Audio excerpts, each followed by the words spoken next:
Nirefer lang po kayo nung kilala ko sa Rome. Sa Rome, Galing po Italy. dito. Okay. Okay. Shoutout nyo sila from Rome. Mga followers natin sa Rome. Yung mga, marami rin ako naging pasyente dyan. Ako, taga yun nga yung nagsabi sa Ayun ang nagsabi sa inyo. actually, Patay tayo, hindi ko maintindihan pero to. may translator ako. Severa. Considicion de Artrose.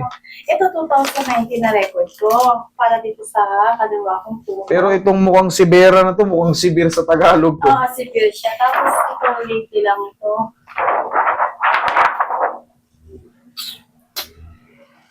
Naku po, ma'am. Talaga namang Severa ka. Opo. Nakinain na nung ano, yung meniscus mo, ma'am. Eh. Yun nga po yung Medyo- sa akin.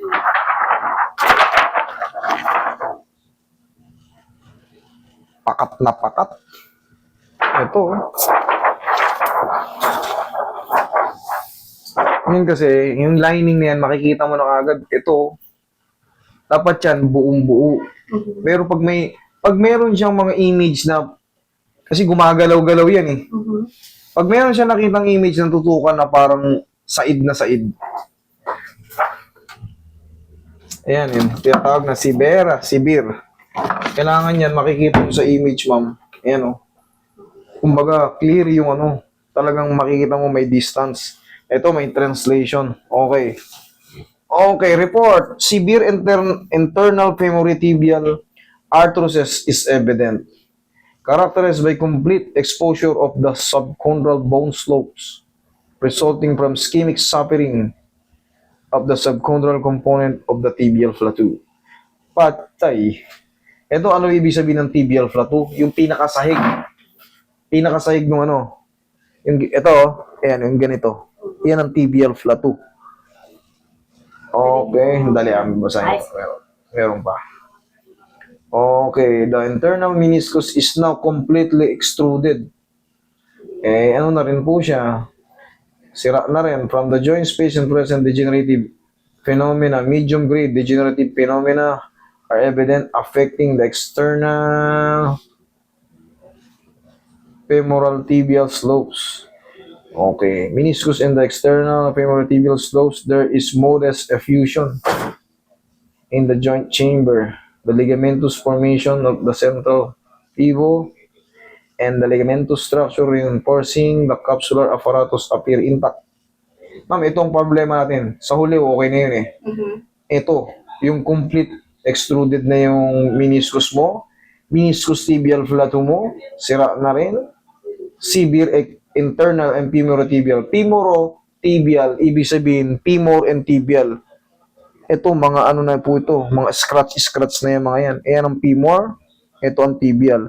Ngayon, siyempre, pag nadamay na yung tinatawag natin tibial plateau, ibig sabihin, wala na talaga siyang masanggaan. Ito, huwag nyo. Para liga par. Pero nung sir, ito yung mga meniscus natin, yung mga, ayan, meniscus.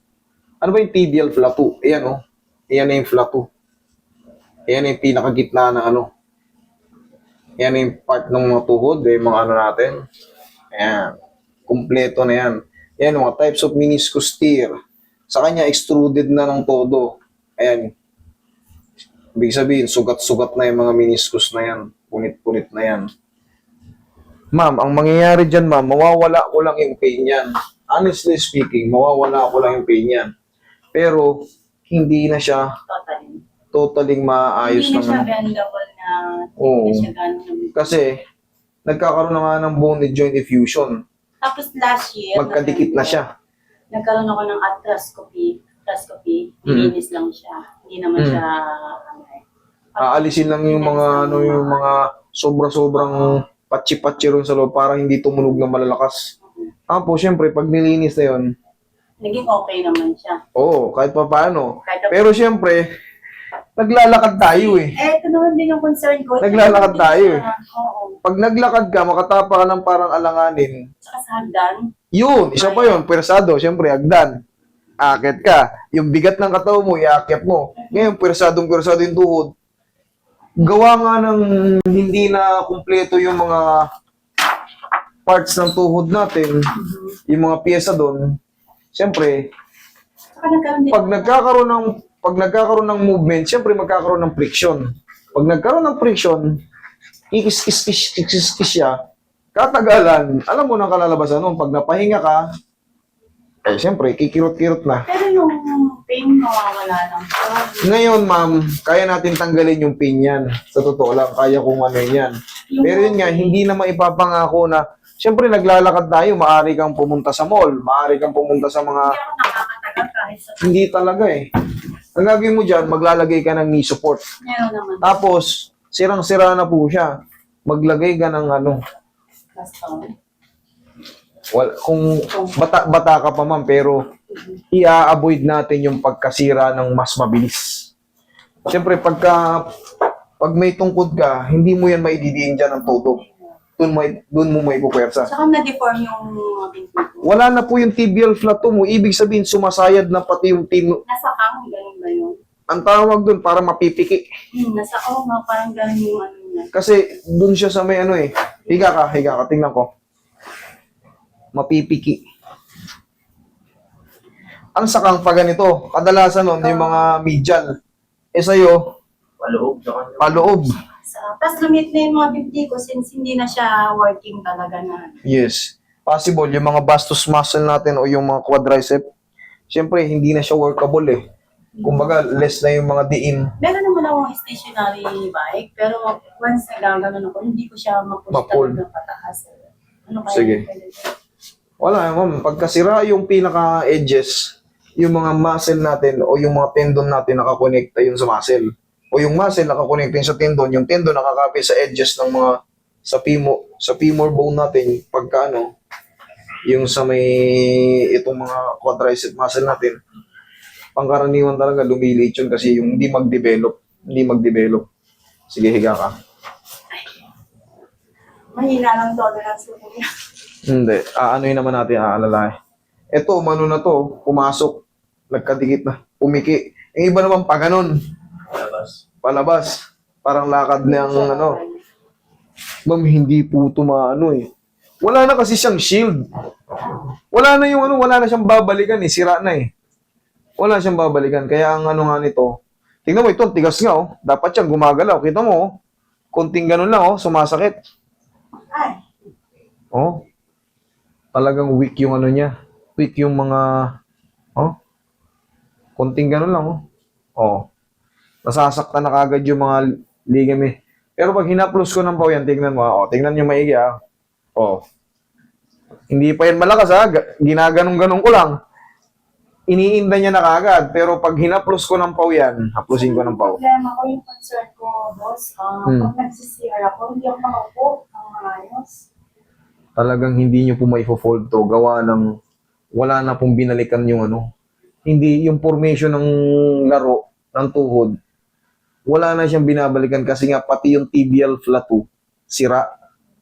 Ngayon, pagka pinilit mong i-fold dyan, yung mga ligaments and tendons na hyperextend, nagkapok, masasaktan kayo.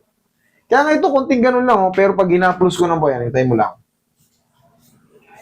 Anuin ko muna, stress na stress yung buong tuhod ni ma'am. Eh, pero ito, giginhawa to sa tulong ng pao. Believe me. Palagi lang kayo, kung lalabas kayo, katulad niya, nag-abroad kayo, from Italy ito si ma'am. Nirefer to nung pasyente ko dati rito, ng from Rome din. Yan, shoutout sa inyo, mabuhay kayo dyan, ingat kayo palagi. Pero siya God bless. Oh, iba yung kaso niya eh. Hindi, same lang din osteoarthritis. Osteoarthritis, mas madali yun. Eh sa'yo, sira yung mga ano mo. Yung meniscus mo, nagkaroon na ng ano.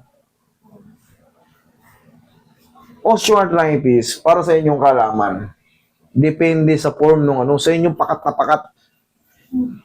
Okay? Sa mga edges lang din naman kasi ano eh. Pero syempre, pag may edad kayo at may osteoarthritis, mas aggressive siya, mas masakit siya. Sa tingin mo, boss, ilang session kaya pwede natin gawin? Kasi One session lang to. One session lang. One session lang sa akin to, huwag lang kayong matutumba. Mawala naman masakit nito. Huwag lang kayong matutumba. Tapos, pero ma'am, wala nga kayong aasahan na yung habang buhay. Siyempre, pag naglalakad tayo, maaaring sumakit. Ano siya. Pero ang gagawin nyo nga lang, haplusin nyo lang to ng pao. Tapos tuturuan ko kayo para kahit pa paano, bearable nyo yung tuhod nyo. Yanig-yanigin nyo ng gano'n, oh. Sipa-sipa nyo nung ganun pag sumakit. Wala siyang box. Wala siya. Hindi. O mamaya, tuturo ko sa inyo kung paano. No? Kahit nakahiga kayo, pwede nyo gawin yun. Tingin pang konti, Roy.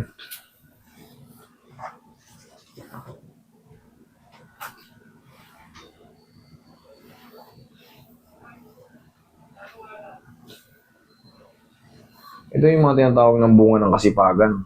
Tayo ng tayo. 20 Lakad ng years lakad. ako nakatayo.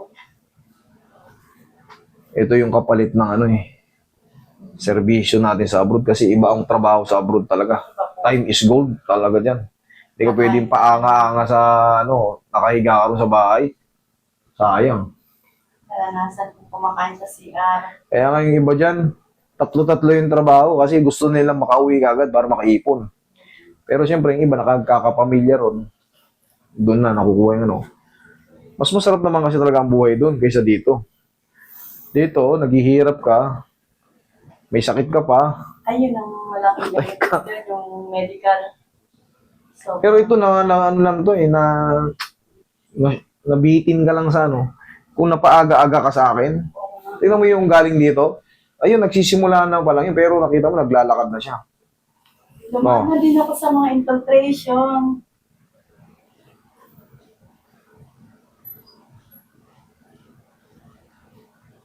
Ayan, palakas na ng palakas. Ito, hindi pa na-massage. Oo. Ma'am, kahit anong gawin nyo, ang sagot lang talaga rito, replace. Place mo. Pag gaganito na kalala. Pero, ang tanging ginagawa ko rito, aalugin ko rito para matanggal yung pain, para matanggal yung pagkaipit ng ACL, PCL. Ngayon, sobrang stress kasi ng mga muscle mo, tsaka mga ligaments mo. Kaya, konting ganun kanina, nananakit. O ngayon, kanina, ginaganon lang. Ay, masakit. O di, pero syempre, pag hinaplos ko ng pawian, kahit pa paano, yung mga tendons mo,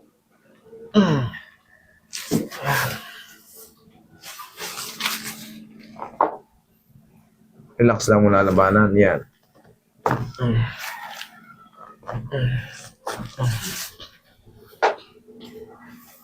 Tingin maiwagang pao. Tignan nyo yung bisa ng pao. O, pag umiinit siya, yan, nakakatulong yan para hindi masaktan yung kagad.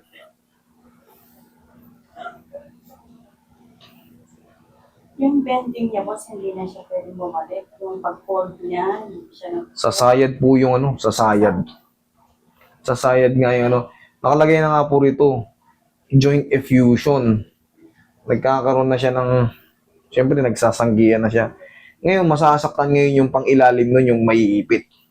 Kaya, gustuhin mo man siyang i-fold, masasaktan kayo. Ngayon, parang ang pakiramdam mo, parang mapuputol yung mga litid-litid mo sa loob. Ganun ang nun. siya madali siya mapagod. Wala na po. Lanus na yung loob. Kumbaga, sa salitang kalye, lanus na yan Ang tanging gagawin mo lang dito, aalalayan, mag-aano kayo, tutungkod-tungkod ng konti. Pagka magmumuling kayo, gumamit kayo ng ron. Yung parang dimotor doon. Ayun. Para kahit paano, ma-enjoy nyo yung muling.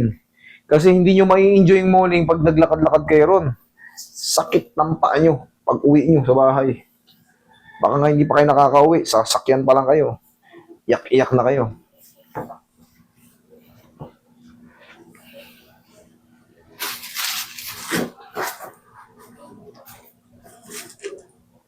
Palagi kong sample sa ganito si Erap.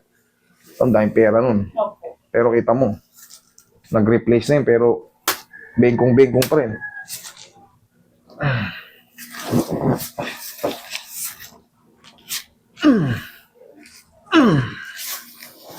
Tingin pa, Roy. Last na to. Tingnan nyo, ilakad mo ngayon. Tingnan mo kung anong mas maganda. Yung kanina o yung ngayon na bagong alog at bagong massage. Hindi ko na ito itatry na i-fold. Masasaktan ka lang. Sige, try mo. Try, tumayo ka. Sige. Check mo. Oh, lakad ka. Oh. Anong mas maganda? Parang bago yung tuhod niyo, no? Kanina, hindi ko ako nakakalaka na walang sapatos. Oh, sige, oh. Oh, di ba? Maglagay na kayo ng ano. Meron pang konti. Eh, higa ka. Sige.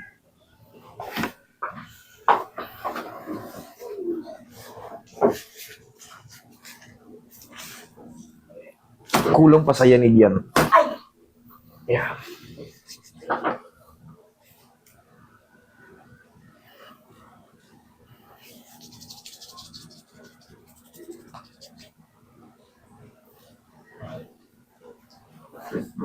Oh, testing.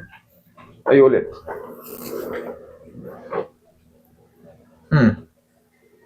Ha? Oh, ha? Oo nga, no? Pinapanood nyo rin sarili nyo mamaya, papanuhay. Oh, ma'am, sabi ko sa inyo, pero wag nyo nang upo kayo, explain ko kayo ng ano. Wag nyo nang i-challenge yung mga alam nyo mahihirapan kayo. Ang mahalaga, nakakatayo kayo ng walang masakit. Kahit ganito lang yung fold, wala na eh. Okay na yan. Ang mahalaga, walang may pain. Pero yan, pag challenge nyo yan, ipitin ng ganon. Yung mga gapok na tendons at ligaments dyan, mga ngapatid yan. Siyempre, malulumpo kayo. Tiisin nyo na lang na ganyan. Ang pinaka niya, acceptance. Na-accept ko na nga talaga. Tapos, para hindi ganun pagod na pagod, maglagay na kayo ng, kung may bisita, hindi, kaya ko pa naman. Ano lang to, pambugaw lang ng ano to. Pag magmomoling, mag-kart-kart kayo. Okay, kita mo.